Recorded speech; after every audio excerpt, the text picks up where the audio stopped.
বাংলাদেশ দীর্ঘ ১৭ বছর পর টি-20 বিশ্বকাপের সুপার 8-এ উঠতে পেরেছিল।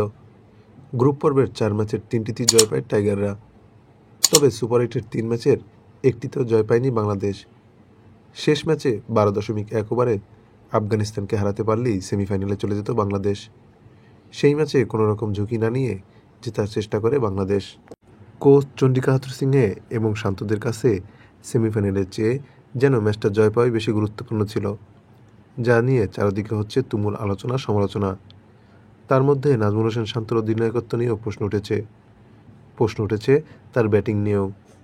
তিনি যেমন অধিনায়ক হিসেবে দলকে লিড করতে ব্যর্থ হয়েছেন, ঠিক তেমনি নিজের পারফর্ম করতে পারেননি। আর এজন্যই বিসিবি সিদ্ধান্ত নিয়েছে 3 ফরম্যাটে আর নাজমুল হোসেন শান্তকে অধিনায়কের দায়িত্বে রাখা হবে না। এখন সবার মনেই প্রশ্ন ঘুরপাক খাচ্ছে, নতুন অধিনায়ক কে হবেন। সাকিব তো নিজেই লড়াই করছেন, তিনি হয়তো আর বেশি দিন ক্রিকেট খেলবেন না, তাই তিনি অধিনায়কও হবেন না। সেক্ষেত্রে লিটন দাসকেও চিন্তা করছে না বিসিবি, কেননা দীর্ঘদিন ধরে অফ ফর্মে রয়েছেন তিনি।